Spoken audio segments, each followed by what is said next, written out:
గద్ద గట్టిగా అరుస్తూ వేగంగా దూసుకొస్తోంది. ఆమె గట్టిగా సైకిల్ తొక్కుతూనే. అయ్యో! ఒక్కసారిగా సైకిల్ విరిగి మాయ అడవిలో కింద పడిపోతుంది. మెల్లగా కళ్ళు తెరిచేసరికి ఆమె చుట్టూ ఉన్న గిరిజనులను చూసి ఒక్కసారిగా షాక్ అయ్యింది. గుర్తు తెలియని ముఖాలు, కత్తులు చేతుల్లో. ఆమె తన ప్రాణాల కోసం భయపడుతోంది. మీరు ఎవరు? నన్ను ఇంటికి పంపించండి అని మాయ వేడుకుంటుంది. కాని వాళ్ళు హింసకరంగా నవ్వుతూ ముందుకు వస్తారు. మాయ తెలివిగా, ఓహ్! నా సైకిల్ చూడాలి అని చెబుతుంది.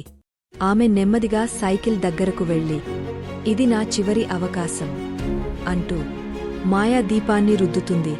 ఒక్కసారిగా పొగల మధ్యనుంచి జీనీ బయటకొచ్చాడు. గిరిజనులు ఆశ్చర్యంతో వెనక్కి తగ్గారు.